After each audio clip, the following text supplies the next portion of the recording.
Bonjour et bienvenue dans ce nouveau tutoriel de l'Académie du Web Design. Aujourd'hui, nous allons parler UI, UX et nous allons découvrir ensemble un outil mais absolument incroyable qui va vous permettre de réaliser des palettes couleurs d'une manière très intuitive et surtout très efficace. Alors, cet outil s'appelle huemint.com, donc on le retrouve, c'est une application en ligne qu'on retrouve sur l'adresse huemint.com. Et on se retrouve tout de suite donc sur le site lui-même, où je vais vous montrer un petit peu comment ça fonctionne et vous allez voir, c'est terrible. Alors, Color Palette Generator, un générateur de palettes de couleurs. Alors, l'énorme différence de ce système-là, alors bon, ça c'est la page d'introduction, donc sur huemint, huemint.com, huemint.com, vous faites Launch, et là vous arrivez sur l'interface de cet outil. Alors, le principe est le suivant. C'est un outil qui est basé sur du machine learning, donc c'est-à-dire qu'au fur et à mesure que nous allons l'utiliser, que tous les designers l'utilisent, l'application s'affine de plus en plus et propose des combinaisons de couleurs qui sont de plus en plus intéressantes. Surtout que, comme il y a une intelligence artificielle derrière, le programme est à même de différencier les couleurs de fond, des couleurs de premier plan et des couleurs d'accentuation. C'est-à-dire que on va avoir des résultats qui sont particulièrement intéressants. Alors sur la phase centrale de la page, on a un certain nombre d'éléments qui nous permettent d'avoir un retour visuel de la palette qu'on va processer, qu'on va traiter. Alors vous voyez en haut de l'écran, on a 4 couleurs pour l'instant. Alors ces couleurs-là dépendent du mode qu'on sélectionne. Alors on a plusieurs modes différents, puisque c'est un outil qu'on peut utiliser en UI et en UX. Pour designer des produits, par exemple. On peut l'utiliser pour designer des websites aussi. Donc nous, on va se focaliser là-dessus. Mais il faut savoir qu'on est également à même de pouvoir créer des palettes pour Bootstrap, pour des illustrations, de récupérer des palettes à partir d'une image. Bon, ça, c'est déjà connu. Et vous allez voir que le système est particulièrement intéressant. Donc je vais basculer sur website et je vais prendre, par exemple, 2 couleurs d'accentuation.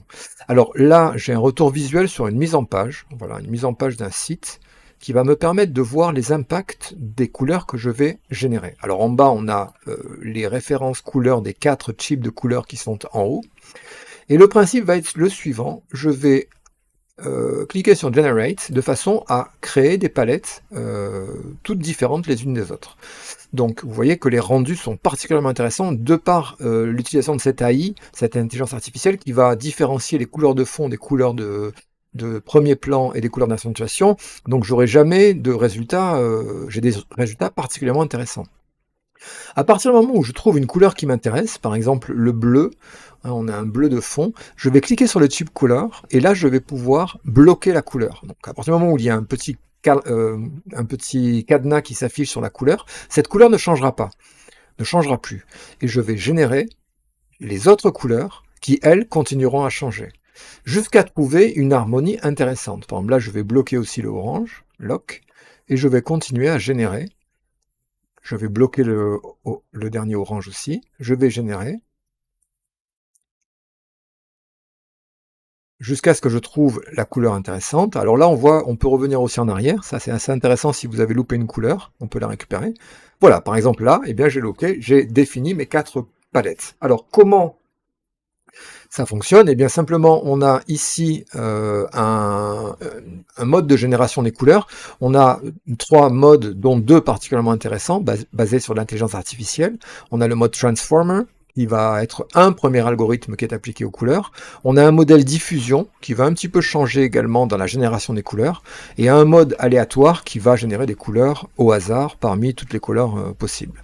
Donc on choisit le mode, alors moi je travaille surtout en Transformer, mais on peut passer en Diffusion Model. Ensuite, une fois qu'on a fait ça, on a des réglages additionnels ici, qui vont nous permettre de définir un espace de génération de couleurs. Par exemple, si je prends, alors je vais désactiver tous mes cadenas, ici. Si je prends par exemple le mode pastel, eh bien je vais pouvoir générer une palette qui va être une palette pastel. Donc ça va permettre on n'aura aucune couleur vive ou très saturée, que des couleurs pastel. Donc, vous voyez, c'est pas mal. Alors on peut aussi aller voir d'autres mises en page, puisqu'il nous propose plusieurs types de mises en page. Donc on a pastel, on a vibrant, on a dark, si on veut un dark mode, hein. Donc là, on va avoir à ce moment-là les couleurs de fond qui vont être très foncées, hein, c'est comme son nom l'indique. Là, par exemple, je peux bloquer cette couleur de fond, je peux bloquer cette couleur orange, je peux continuer à générer des couleurs pour le rouge.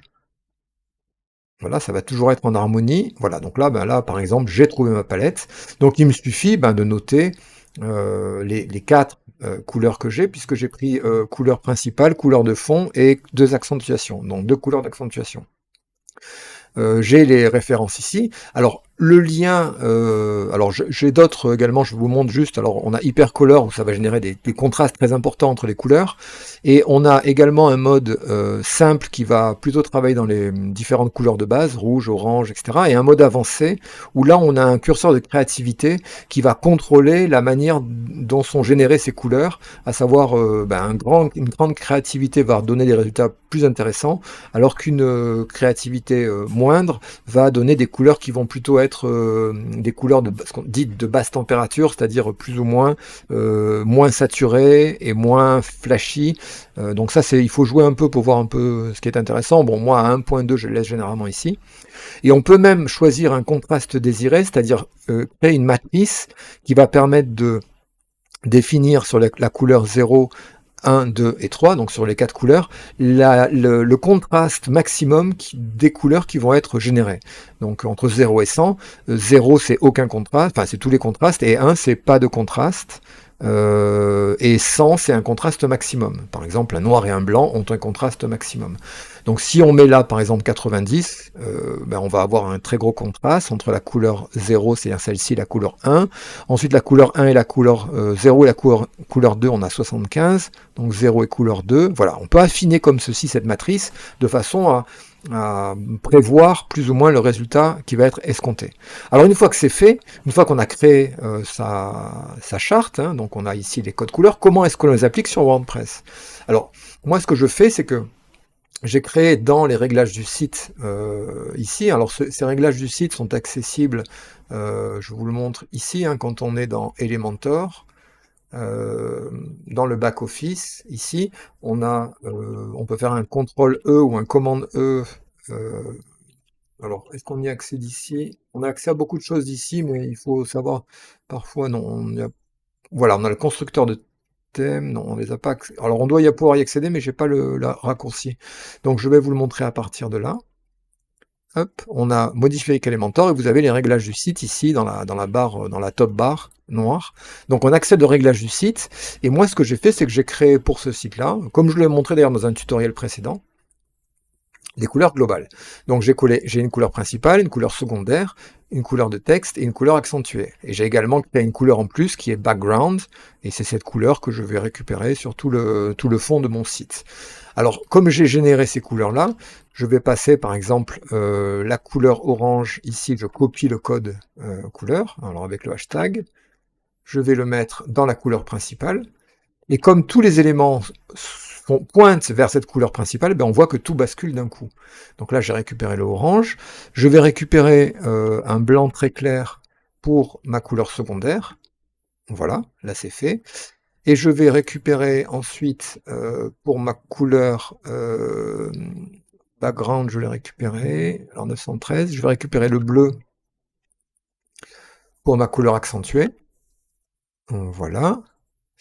Et je vais récupérer pour mon background la couleur, alors on peut tester ici, hein, c'est ce que ça donnait sur le site, donc c'est un site, un fond noir, voilà.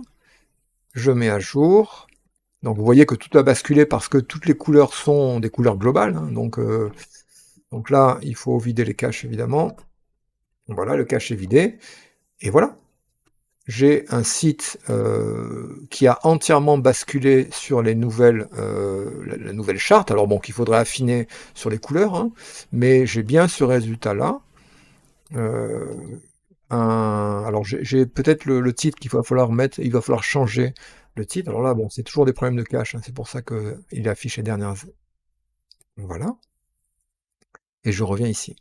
Donc je vous recommande cet outil qmint.com, qui est vraiment un outil très intéressant et qui va vous permettre de générer des palettes. Et ça, c'est à faire évidemment en amont de la création, hein. Plus on le fait tôt, mieux c'est pour vos UX et votre UI, de façon à avoir un système efficace, stable. Vous aurez comme ça à générer les couleurs dans les réglages du site, hein, les couleurs globales et les polices globales. Voilà, donc ça c'est ce que je voulais vous montrer sur Elementor Pro. Cet outil que j'utilise maintenant pratiquement tout le temps pour tous mes sites, hein, lorsque je démarre, j'utilise ça. Si vous avez des questions, n'hésitez pas en commentaire à me les poser. Abonnez-vous à ma chaîne si le contenu vous intéresse. Je vous remercie de votre attention et je vous dis à bientôt pour un nouveau tutoriel.